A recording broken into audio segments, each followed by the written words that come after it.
ഇപ്പം നിങ്ങൾ ഈ കേട്ട ബഹളമെന്ന് പറയുമ്പോൾ ഇവിടെ സ്ഥിരമായിട്ടുള്ള ഒരു ബഹളമാണ്. എപ്പോൾ വണ്ടി സ്റ്റാർട്ടാക്കിയാലും കുഞ്ഞാറ്റയ്ക്ക് അന്നേരം തന്നെ വണ്ടി ചാടി കയറണം, അതിൻ്റെ ബഹളമാണ്. ഞാൻ ആദ്യമേ ഒരു ഡ്രസ്സ് എടുത്തിട്ടു, അതെന്നിട്ട് എനിക്ക് കംഫർട്ടബിൾ അല്ലാത്തതുകൊണ്ട് ഞാൻ രണ്ടാമത്തെ ഡ്രസ്സ് പോയി പൊക്കി എടുത്തിട്ടുകൊണ്ട് വന്നു. പിന്നെ പെൺപിള്ളേർക്ക് അങ്ങനെയാണല്ലോ, ഒരു ഡ്രസ്സ് നമുക്ക് ഇഷ്ടപ്പെട്ടില്ലെങ്കിൽ പിന്നെയും വേറൊരു ഡ്രസ്സ് പോയി എടുത്തിടും. എത്ര ഡ്രസ്സ് ഉണ്ടെങ്കിലും നമുക്ക് മതിയാകത്തുമില്ല, നമ്മൾ പിന്നെയും ഡ്രസ്സ് ഇല്ലെന്ന് നമുക്ക് തോന്നുകയുള്ളൂ. വേണ്ട ഒരാൾ വണ്ടി പിന്നെ പോയി ചെരുപ്പൊക്കെ ഇട്ടുകൊണ്ട് വന്ന് കയറി ഇരുന്നിട്ടുണ്ട്. ചെരുപ്പിടാത്തതിൻ്റെ ബഹളമായിരുന്നു മുമ്പേ കേട്ടത്. അതിൻ്റെ അമ്മ ശരിക്കും കൊടുത്തിട്ടുണ്ട്. പിന്നെ ഇതേണ്ട ഞാനും മീനും ഒരുങ്ങിയൊക്കെ വന്നിട്ടുണ്ട്. ഏകദേശം ഞാനും മീനും എപ്പോഴും ഈ ഡ്രസ്സ് തന്നെയാണ് ഇടാറ്. ഞങ്ങൾക്ക് രണ്ടുപേർക്കും ഏറ്റവും ഇഷ്ടപ്പെട്ട ഡ്രസ്സാണ് കേട്ടോ ഇത്. ഇഷ്ടപ്പെട്ടുണ്ടെന്നല്ല, കംഫർട്ടബിൾ അതായതുകൊണ്ടാണ്. ഇന്ന് നമ്മൾ ചുമ്മാ ഒരു വ്ലോഗ് എടുക്കാമെന്ന് വിചാരിച്ചു. വെറുതെ നമ്മുടെ ഒരു ദൈനംദിന ജീവിതം എങ്ങനെയാണ് ഈ കടയിലൊക്കെ പോകുന്നതിൻ്റെ അതാണ് ഞാൻ ഉദ്ദേശിക്കുന്നത് കേട്ടോ.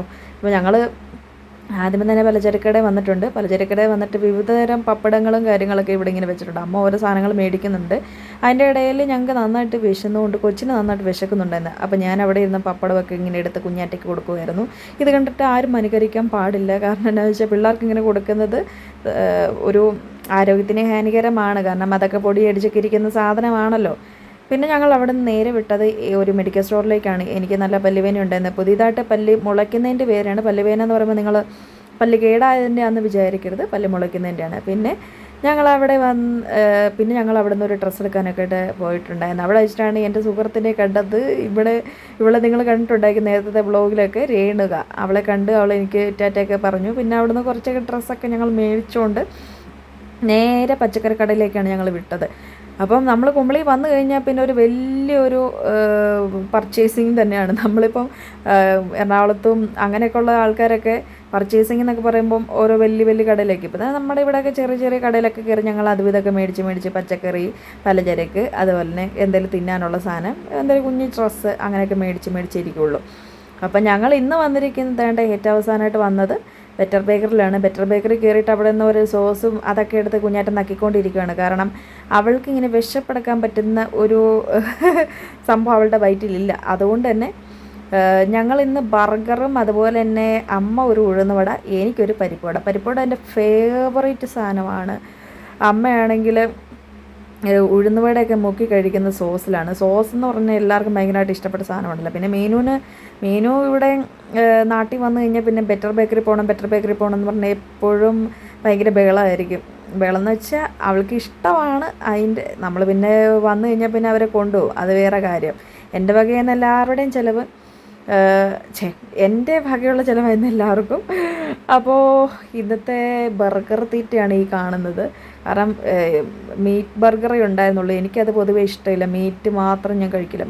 ചിക്കൻ മാത്രമേ ഞാൻ കഴിക്കുള്ളൂ, ബാക്കി ഒരു സാധനം ഞാൻ കഴിക്കത്തില്ല. ഇപ്പോൾ ചിക്കൻ എന്ന് വെച്ചാൽ കാട അതൊക്കെ ഉണ്ടല്ലോ, നാടൻ കോഴി, അതൊന്നും ഞാൻ കഴിക്കത്തില്ല. ഓൺലി ബ്രോയിലർ ചിക്കൻ മാത്രമേ ഞാൻ കഴിക്കുള്ളൂ. പിന്നെ അമ്മയുടെ പുതിയൊരു പരിഷ്കാരമായിട്ട് അമ്മ ഇറങ്ങിയതുകൊണ്ട് എന്നാൽ പിന്നെ ഞാനും അതൊന്ന് പരീക്ഷിക്കാമെന്ന് വിചാരിച്ചു. സോസൊക്കെ കൂട്ടി ഒരു പരിപ്പുവട കഴിച്ച്. നമ്മുടെ മലയാളികളുടെ ഒരു പരിപാടിയാണല്ലോ സോസ് എവിടെ കണ്ടെന്ന് പറഞ്ഞാലും അതിൽ മുക്കി എന്ത് സാധനവും കഴിക്കുള്ളൂ. സോസ് ഇല്ലാത്ത ഒരു കളിയില്ല. അങ്ങനെ ഞാൻ കഴിച്ച് നോക്കി, പക്ഷേ അതൊരു ടേസ്റ്റ് ഇല്ലായിരുന്നു. പിന്നെ മീനു ആണെങ്കിൽ അവിടെ നിന്ന് മീനു ഒരു ജ്യൂസ് പറഞ്ഞിട്ടുണ്ടായിരുന്നു. അമ്മ എനിക്ക് തോന്നുന്നു ചായ പറഞ്ഞെന്ന് തോന്നും. ആ ജ്യൂസ് എന്ന് വെച്ചാൽ ഇവള് മാംഗോ ജ്യൂസാണ് പറഞ്ഞത്. പക്ഷേ ഇവിടത്തെയൊക്കെ കിട്ടുന്ന മാംഗോ എന്ന് വെച്ചാൽ നാടൻ മാംഗോ ആണ്. അമ്മയും ഞാനും ഇതാ പറഞ്ഞിട്ടുണ്ട്, ഫ്രൂട്ട് സലാഡ്. നാടൻ മാങ്ങ ആയതുകൊണ്ട് ഇവിടുത്തെ ഒരു ടേസ്റ്റ് ഒന്നും ഇല്ലാത്തൊരു മാംഗോ ജ്യൂസ് ആയിരുന്നു അത്. പിന്നെ കുടിച്ചേർക്കാൻ കൊച്ചുള്ളതുകൊണ്ട് മെയിൻ രക്ഷപ്പെട്ടു. പിന്നെ ഞാൻ അവിടെ നിന്ന് ഫ്രൂട്ട് സലാഡൊക്കെ നല്ല ടേസ്റ്റി ആയിട്ട് ഞാനിതൊക്കെ എടുത്ത് കഴിക്കുവാണ്. അതാണ് നിങ്ങൾ ഈ കണ്ടുകൊണ്ടിരിക്കുന്ന പ്രഹസനം എന്ന് പറയുന്നത്.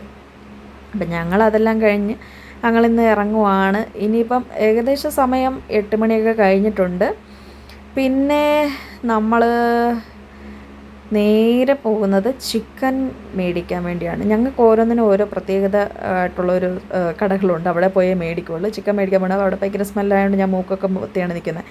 ഇവിടെ ചിക്കനൊക്കെ കൊടുത്ത് 160 രൂപയാണ്. ഇഷ്ടപ്പെട്ട എല്ലാവരും ലൈക്ക് ചെയ്യണേ. ബൈ.